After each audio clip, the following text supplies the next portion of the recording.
그래서 저 네이버 웹툰에서 AI 그 조직을 좀 이끌고 있는 김대식이라고 하고요. 그런 AI 기술을 실제 적용하는 부분에 대해서 제가 고민했던 부분, 그 부분을 정리해서 좀 말씀드리려고 합니다. 그래서 먼저 뭐 살짝 저희 회사 조직 소개를 잠깐만 드리고 본론으로 들어가겠습니다. 그래서 저희 네이버 웹툰은 아마 다 잘 아실 거예요. 근데 그중에 저희가 웹툰 AI라는 조직이 최근에 제가 같이 만들었거든요. 그래서 그런 부분들의 설명을 좀 드리면 먼저 네이버 웹툰은 아마 설명을 굳이 안 드려도 아실 정도로 지금 네이버의 글로벌 진출 전략을 이끌고 있는 회사고요. 보시는 것처럼 네이버 웹툰, 라인 망가, 그다음에 중국의 동만 뭐 이렇게 전 세계 글로벌 되게 많은 국가에 이런 웹툰 서비스가 진행되고 있고요. 100개 이상의 국가죠. 그래서 다 1위를 하고 있는 상황입니다. 그리고 거기뿐만 아니라 그 웹툰, 웹소설 IP를 이제 영화나 드라마, 애니메이션, 게임 등 다양한 2차, 3차 컨텐츠로 확장해가는 전략을 취하고 있습니다. 그중에서 저희 웹툰 AI는 어떤 거를 하냐. 그래서 저희는 이제 모토를 잡은 거는 이제 저 회사가 컨텐츠 회사다 보니까 종합 컨텐츠 회사로서 거의 컨텐츠 대부분의 도메인에서의 AI 문제를 풀어보자. 그런 취지로 그 조직을 구성했고요. 지금 현재로는 저 웹툰이 가진 거의 모든 컨텐츠를 커버를 하려고 합니다. 그래서 1차 창작물이라고 하는데 웹소설, 그다음에 웹툰 보통 여기서부터 시작이 됩니다. 그래서 이번에 스위트홈 같이 넷플릭스에서 큰 활약을 했던 그런 이제 2차, 3차 애니메이션이나 비디오, 그다음에 3D 컨텐츠 등의 N차 창작물 확장이 되는데 이 모든 컨텐츠를 저희가 커버하는 조직입니다. 그래서 저희가 지금 진행하는 그 프로젝트들의 구분을 보시면 먼저 컨텐츠 제작자들을 도와주는 서포트해주는 툴이 있고요. 그다음에 저희 플랫폼을 도와주는 부분, 그다음에 저희 컨텐츠를 보호하는 부분 이렇게 세 가지 정도 목표를 가지고 진행을 하고 있습니다. 그래서 실제로 어떤 거를 하냐 하면 요건 이제 자동 채색의 예시인데요. 실제 점 한 번만 찍으면 이렇게 그림 채색이 되죠. 이제 이런 식으로 하면 특히 아마추어 작가들, 리소스가 부족한 아마추어 작가들에게 좀 도움이 되지 않을까 해서 지금 개발을 하고 있습니다. 이런 거 이제 AI 기술이 이제 어떻게 적용되는지 그런 예시로 봐주시면 좋을 것 같고요. 그다음에 요거는 최근에 진행 중인데 이런 이제 저희 웹툰 작가님들인데 뭐 만화를 많이 보신 분은 아시겠지만 이건 이제 여신강림이라는 웹툰의 그 그림체고요. 그다음에 요거는 프리드로우라는 그림체인데 이렇게 실사 사진을 어떤 그 웹툰 그림체로 바꿔주는 이런 연구도 진행하고 있습니다. 그래서 저는 이제 이렇게 실제 세상에 AI를 적용하는 연구를 하고 있는데 그래서 오늘 좀 말씀드릴 내용은 그 아까 교수님께서 말씀해주신 그 연구들을 실제 산업에 적용할 때 일어나는 그런 상황들, 그다음에 현재 이게 결국에 연구로 보면 AI라고 할 수 있지만 실제 적용할 때는 소프트웨어가 되거든요. 이제 그런 부분 관점에서의 어떤 제가 좀 깨달은 것들을 좀 정리해서 말씀을 드리겠습니다.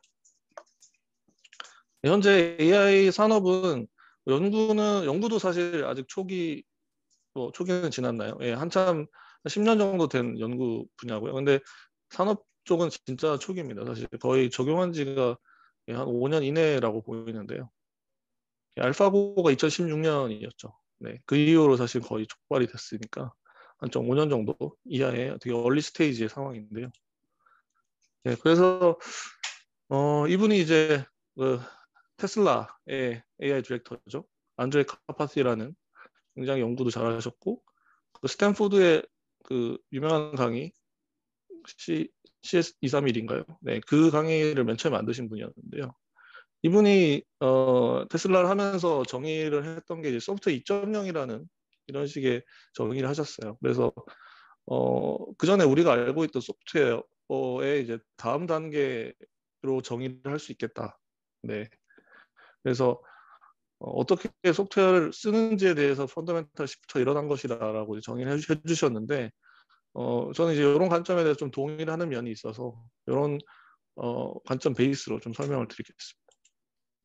그래서 1.0과 2.0의 차이는 뭐냐? 이 부분은 아까 전에 그 교수님께서 설명해 주셨던 거 비슷한데요, 사실.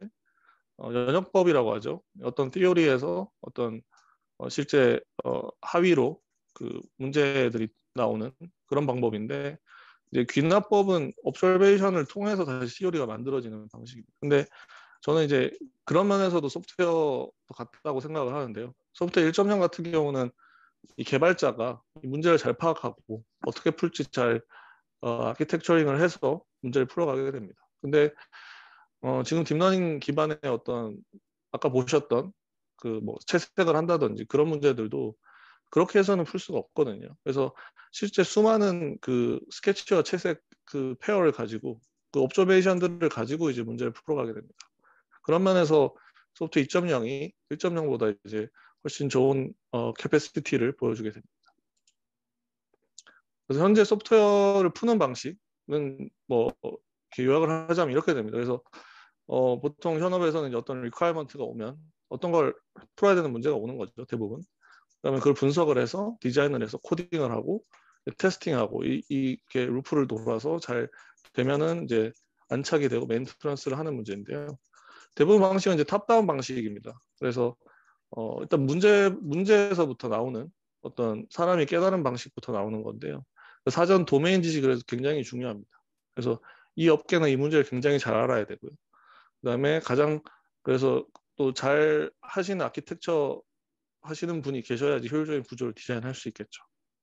그래서 이런 식의 이제 성질을 갖고 있었는데 2.0은 이제 다르다고 볼 수 있습니다.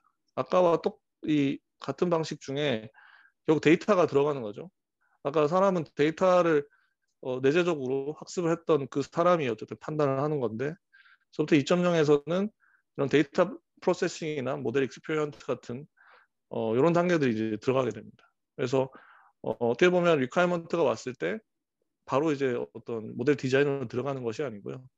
네, 데이터를 먼저 모으고 그걸 처리하는 부분이 들어갑니다. 그래서 바텀업 방식이라고 볼 수 있고요. 그러다 보니 사전 도메인 지식이 그 전보다 그렇게 많지 않아도 됩니다. 그래서 데이터만 잘 모을 수 있다면 그걸 가지고 모델링을 해서 푸는 거는 그 전보다는 훨씬 쉬워지게 되고요. 대신에 그 전보다 이렇게 많은 단계가 들어가고 이 단계들이 굉장히 타임 컨슈밍한 단계들이기 때문에 시간이 많이 들어가게 됩니다. 그래서 아까 문제를 푸는 것보다 데이터에 맞는 모델을 설계하게 되고요. 그다음에 이걸 최적화해서 실험을 하게 됩니다. 그리고 최종 결과물이 결국에 그전 1.0에서는 코드가 결국에 나오게 되는데 이 문제에서는 모델의 웨이트가 이제 나오게 되죠. 네, 이런 차이가 있습니다. 그러면 이제 좀 헷갈리실 부분이 이제 소프트 2.0하고 AI가 뭐가 갖고 다르냐 뭐 이런 개념이 있으실 텐데 이건 아까 전에 교수님께서 설명해 주신 하이라키인데 네, 인공지능 안에 머신러닝 안에 딥러닝이 있는 구조고요.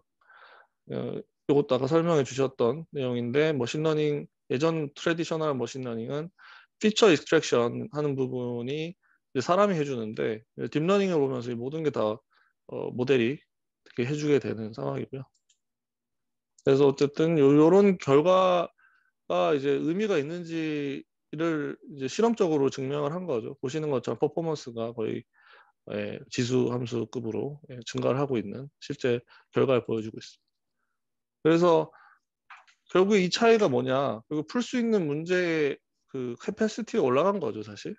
그런 관점에서 보면 소프트웨어도 마찬가지죠. 소프트웨어 2.0이 풀 수 있는 문제 범위 복잡도 자체가 이제 현격한 차이가 있다는 게 됩니다. 그래서 소프트웨어 1.0이 풀 수 있는 건 거의 점에 가까운데 2.0에 풀 수 있는 범위는 이렇게 큰 원에 가까워집니다.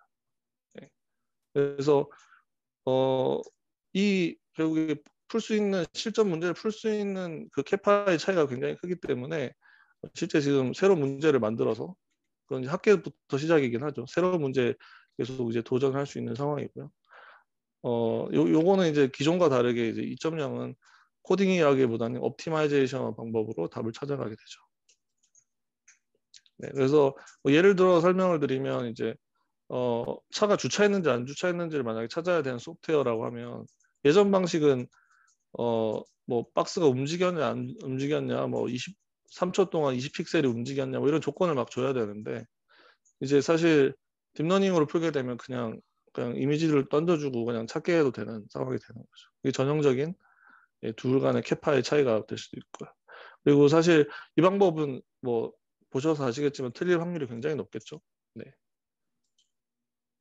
그래서 이렇게 소프트 2.0으로 이제 나가게 되는 이제 대부분의 이제 동력은 이제 딥러닝에서 나온 상황이죠. 네. 근데 이제 당연히 이제 노프리 런치죠. 그래서 이 데이터 관련 작업, 그다음 모델 실험 관련해서 이 작업들이 추가되는데 이 부분에서 굉장한 좀 난이도가 있는 편입니다. 예, 이건 이제 경험이 좀 필요한 부분인 것 같고요. 당연히 이론적인 배경도 갖추고 있는. 그래서 사실 지금 업계에서는 이런 분을 찾고 있죠, 많이. 네, 이런 그 능력을 갖고 계신 분들을.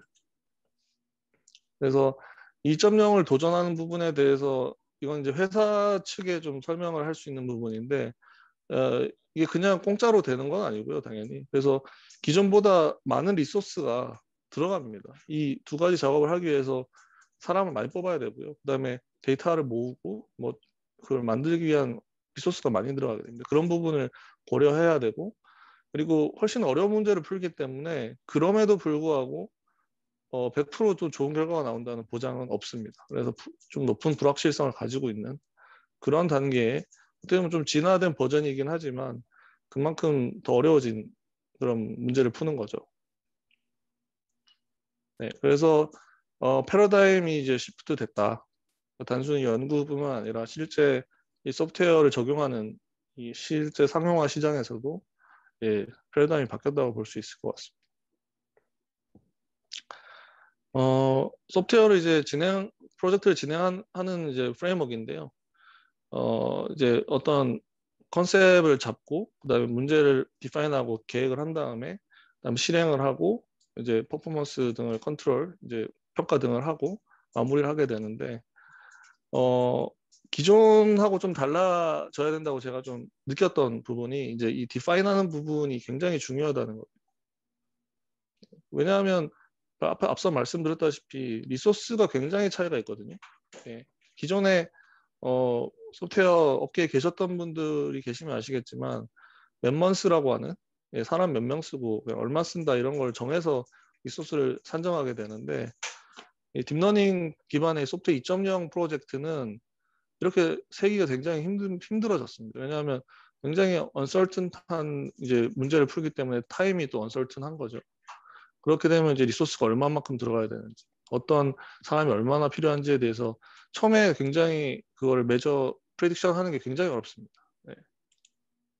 그리고 실제 그런 리소스 확보 자체도 지금 어려운 상황이죠. 네, 이런 거는 지금도 뭐 네이버 뉴스 가서 쳐보시면 굉장히 많이 나오죠. AI 인력이 부족하다. 그리고 문제를 풀기 위해서 굉장히 많은 데이터가 필요하고요. 그다음에 문제 크기가 커질수록 학습 인프라도 굉장히 많이 필요합니다. 그래서 회사에서 풀려면 이걸 미리 마련을 해야 되는 상황이죠. 그리고 새로운 것을 한다는 자체가 굉장히 불확실성이 있는데요. 네, 왼쪽이 이제 자율주행이 잘못된 케이스고, 요거는 네, 되게 옛날 얘기인데요. 네, 구글 번역인데, 뭐 이렇게 말도 안 되는 번역이 나오는 거죠, 사실. 근데 요새는 다 해결이 됐고요.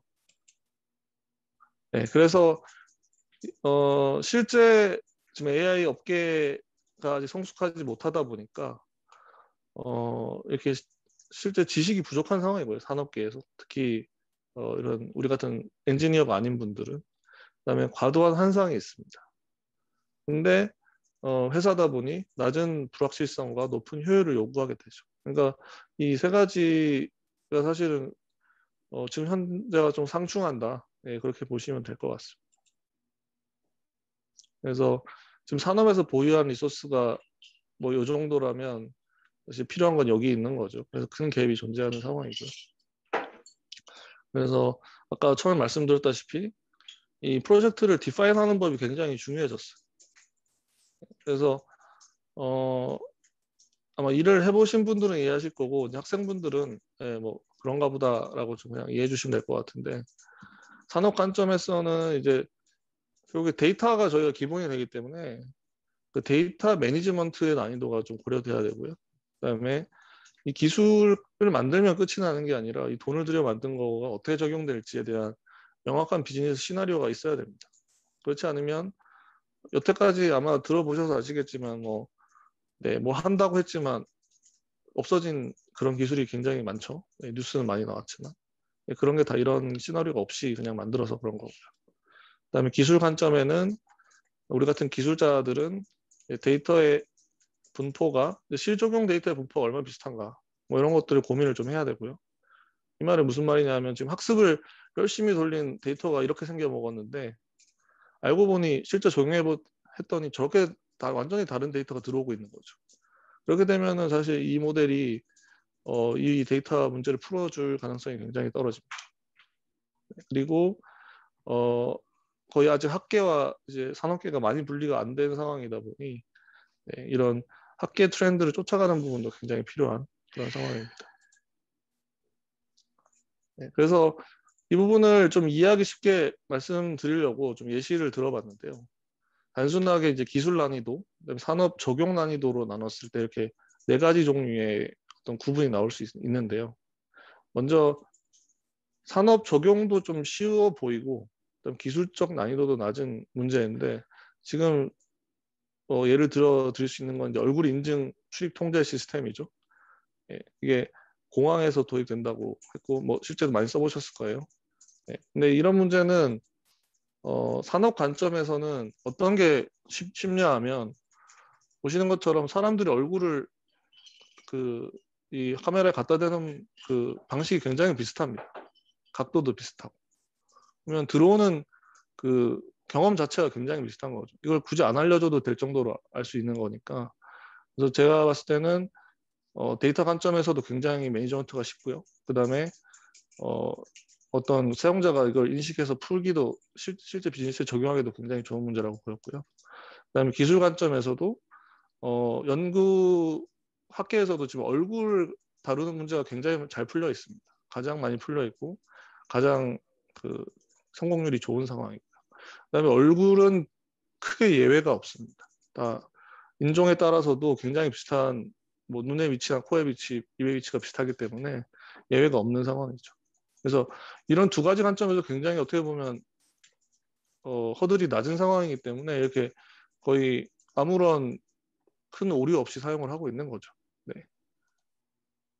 그다음에 2번째로 기술적으로 높지는 않은데 산업적으로 어려운 문제가 저는 이제 CCTV 기반 보안 시스템이라고 정했는데요. 가장 어려운 게 이제 법적인 문제인데 CCTV 기반 데이터를 모으는 게 굉장히 어렵습니다. 이게 뭐죠? 네. 프라이빗한 그 이슈 때문에 프라이버시 이슈 때문에 수집이 굉장히 어렵고요. 그 다음에 데이터가 또 어려운 게 보셔서 아시겠지만 야외이다 보니 계절 따라서도 굉장히 다른 그림이 나오고 그다음에 눈이 오고 비가 오고 그럴 때마다 다 달라지고요. 그다음에 시간대는 낮이냐 밤이냐에 따라서 그래서 그런 데이터 베리에이션이 굉장히 많아서 이 데이터 매니지먼트가 굉장히 어려운 상황이고요. 그다음에 이게 적용되는 곳이 어떤 곳이냐면 굉장히 많은 CCTV가 있을 때 필요한 것만 보게 해주는 그런 목적의 어떤 도입인데요. 그게 만약에 좀 잘 안 되면 사람 입장에서는 믿지 못하게 되고 이걸 쓸 수 없게 됩니다. 그래서 어떤 리스크가 굉장히 존재하는 거죠. 그다음에 그렇지만 이제 기술 관점에서는 어떻게 보면은 데이터만 잘 준비가 된다면 객체 찾는 문제는 굉장히 지금 실전에 많이 적용되고 있고 그다음에 경량화도 많이 진행되고 있어서 어떤 기술적인 관점에서는 쉬운데 이런 산업 관점에서 어려운 문제가 아닌가 그렇게 생각을 합니다. 그리고 3번째 이제 예시는 기술적으로 굉장히 어려운데 산업적으로 괜찮은 문제를 뽑아봤는데요. 이렇게 영화나 그런 거 찍을 때 모션 캡처를 하는 방법인데 기존에 이렇게 다 붙여서 하는 건데 지금 기술적으로 이때 제가 머티리얼 만들 때보다 더 올라왔는데 기술적으로 그렇게 그냥 단순히 이 2D 이미지만 보고 이 3D 좌표를 찾아낼 수가 있거든요. 이런 문제를 많이 풀고 있는데 기술적으로 쉽지는 않습니다. 여러 가지 사람이 겹치거나 하면은 못 찾는다든지 그런 문제들이 있는데요. 대신에 산업 관점에서 굉장히 좋은 문제라고 본 것은 사람이 취할 수 있는 동작이 어차피 한계가 있어서 데이터가 거의 비슷하고요. 그래서 또 비싼 장비를 대체할 수 있어서 수요가 높고, 그다음에 콘텐츠 관련 산업이 상정이어서 수요가 있을 것 같은 그런 생각은 있고요. 근데 말씀드렸다시피 기술 관점에서 좀 어려운 문제가 아닌가. 풀려면 풀어야 되는 어떤 그 기술적인 한계점이 좀 많은 문제가 아닌가 해서 좀 하나의 예시로 좀 뽑아봤고요. 그다음에 가장 어려운 문제가 이제 기술적으로도 어렵고 산업 적용도 어려운 게 이제 저는 이제 이게 아티피셜 제너럴 인텔리전스라고 하는데 정말 사람 같은 AI를 만드는 문제죠. 주로 이제 구글이나 페이스북 같은 큰 회사들에서 하는 문제인데, 네, 산업 관점에서는 이제 높은 수준의 서비스 제공이 목적인데, 그래서 제가 생각하기에는 진짜 사람처럼 대화하지 못한다면 지금 저희가 쓰는 AI 스피커들이 그렇죠. 결국 몇 번 얘기해봤는데 이게 엄한 소리를 하면 이게 뭐지 이러고 안 쓰게 되잖아요. 이제 그런 허들이 굉장히 높은 문제라고 보이고, 일단 기술적으로는 굉장히 어렵습니다. 이거는 예, 교수님들도 잘 아시겠지만 일반적인 인간이 할 수 있는 일들을 한다는 자체가 굉장히 어려운 거고요. 제가 봤을 때는 열심히 연구를 하고 있지만 아직 여기까지 가기 위한 실마리도 못 찾은 그런 수준으로 저는 생각을 하고요. 네, 언제 기술이 완성될지도 알 수 없는 그런 어려운 문제라고 봅니다. 네, 그래서 이렇게 네 가지 예시를 드린 거는 이런 AI 프로젝트를 진행할 때 어떤 생각할 수 있는 프레임워크이라고 생각을 해서 네, 그렇게 설명을 드렸습니다. 그래서 이렇게 네 가지 프로젝트 중에 결국에 우리가 그래도 시도해 볼 수 있는 게 뭐냐, 회사 입장에서. 그럼 2번, 3번이라고 저는 생각을 하고요. 왜냐하면 1번 같은 경우는 너무 쉬워서 다 풀려 있기 때문에 회사 입장에서는 할 이유가 없고 있는 걸 사도 되는 상황이고요. 근데 4번은 이제 너무 요원한 문제이기 때문에 구글 아니면 하기 힘든 문제라고 보여요. 그럼 저희가 할 수 있는 건 이제 2번, 3번 문제인데, 이런 문제를 풀기 위해서 어떤 게 필요하냐면 역시 그냥 기술자만 있어도 될 건 아니고요. 기획자, 기술자가 같이 기획이 들어가야 된다고 생각합니다. 아까 말씀드렸던 그런 어려운 점들을 같이 찾고 그다음에 그 스코프를 같이 좁혀서 같이 정의를 해야지 프로젝트가 제대로 진행이 되지. 그렇지 않으면은 굉장히 이제 리소스만 쓰고 답은 안 나오고 산으로 가는 그런 상황이 많이 나옵니다. 네, 그다음으로 이제 말씀드릴 건 이제 결국에 저런 기획이 됐어도 또 고려해야 될 사항은 결국 데이터이죠. 저희가 데이터가 없으면 이 프로젝트가 진행될 수 없기 때문에. 근데 데이터 규모가 얼마나 필요한지를 또 어느 정도 저희가 에스티메이션이 필요한데요. 왜냐하면 저희가 이 어떤 프로젝트를 운영할 때 들어가는 리소스, 가능한 리소스죠. 뭐 돈이 될 수도 있고 사람이 될 수도 있는데 리소스 대비로 데이터 규모가 커진다면 사실 이 프로젝트는 이제 진행하기 쉽지가 않죠. 네. 그래서 제가 느꼈던 프로젝트를 그냥 간단하게 비교드리면 계속 데이터 규모가 늘어나는, 특히 테스트 데이터의 종류가 많아지는 프로젝트가 있고, 어떻게 보면 케이스가 제한돼서 데이터 규모가 적어도 충분히 풀리는 문제가 있었습니다. 예를 들어드리면 이제 앞에 드렸던 예인데요. 이 CCTV 같은 문제가 가장 어려웠는데 우리나라에 이제 온갖 골목이나 도로가 다 있기 때문에 이런 막 눈이 오죠. 그다음에 밤에 안 보이고 뭐 이런 다양한 케이스가 매일매일 생기는 거죠. 그리고 이 차가 여기 돼 있는 게 아니고 계속 새로운 차가 오죠. 그다음에 차가 옆으로 되기도 하고 뭐 그러니까 알 수 없는 상황들이 계속 생기는 프로젝트들은 데이터를 계속 모아야 되는 게 굉장히 어려운 프로젝트라고 생각이 됐고요. 그다음에 저희 이제 그 스타트업을 하면서 했던 프로젝트인데 이게 골프 분석 같은 프로젝트는 굉장히 좋은 프로젝트. 왜냐하면 일단 서서 하는 프로젝트, 서서 하는 운동이고요. 그다음에 주로 한 명이 나옵니다. 그다음에 골프 폼도 거의 비슷하거든요, 사실. 그래서 이런 프로젝트는 이제 많지 않은 데이터로 이 프로젝트를 진행해도 적용할 때 추가적인 어떤 데이터의 버든이 좀 없는 그런 형식이 되는 거죠. 그래서 이 데이터를 제작하고 프리프로세싱을 하는 부분이 굉장히 중요한데 이게 한 번에 끝나진 않아요, 보통. 이렇게 분석하고 다시 모델을 만들었는데 또 안 되면 다시 만들어야 돼요. 그런 이제 반복적 작업이 들어가는 부분이어서 앞서 말씀드린 것처럼 우리 리소스가 어느 정도이고 어느 정도 커버할 수 있는지 그런 부분을 고려해야 되는 게 필수인 부분입니다. 네, 그리고 이건 너무 당연하지만 이제 데이터 라벨링을 또 하는 방법도 굉장히 중요한데 이 라벨링을 얼마나 잘하느냐에 따라서 모델 퀄리티가 정해집니다.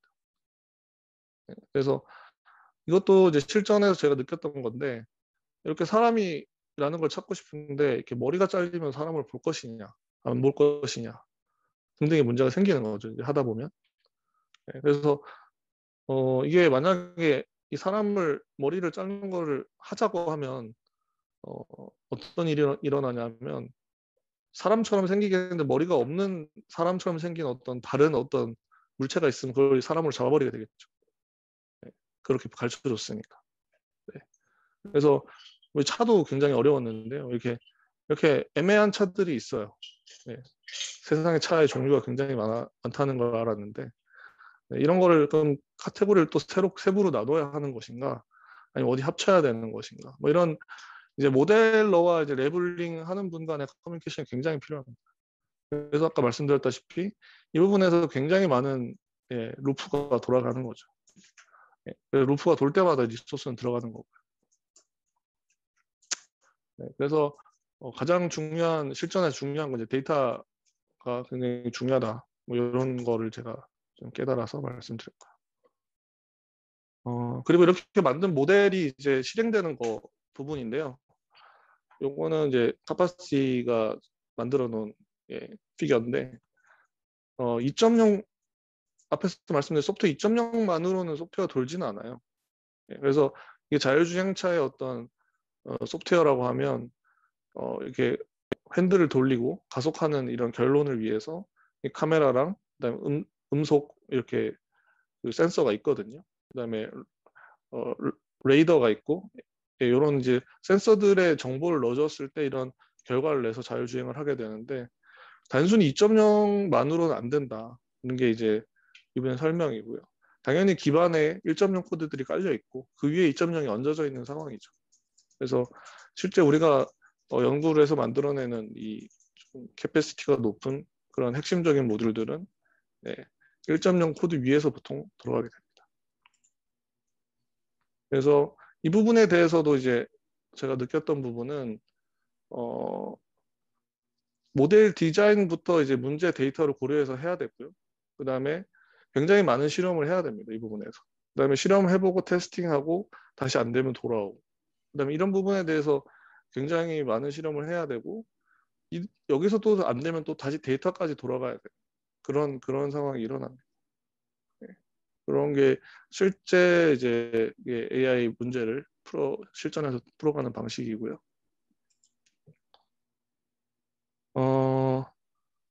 그래서 지금 이런 제가 좀 많이 좀 줄이다 보니까 좀 흐름이 조금 애매한데 여러 가지 이런 앞에서 말씀드린 이런 부분을 다 좀 통과해서 많은 분야에서 지금 상용화를 구현하고 있죠.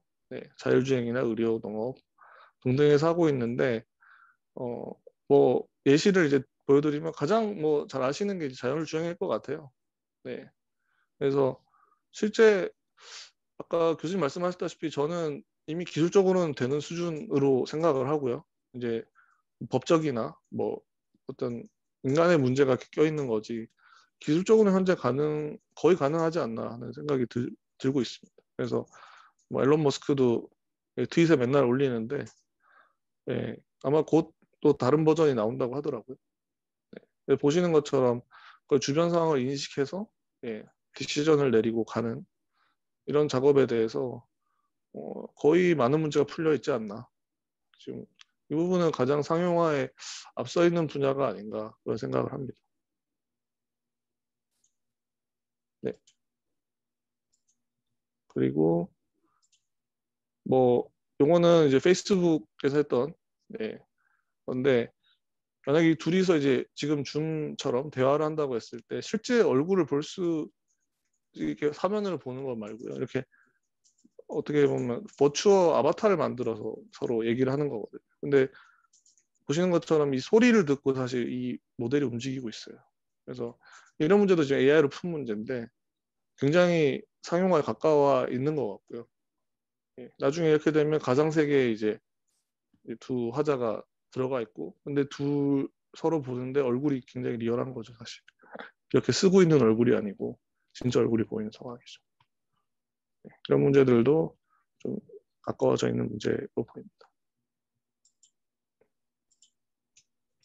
그리고 이건 이제 뭐 저희 잠깐 보여드리면 저희 회사에서 하고 있는 건데요.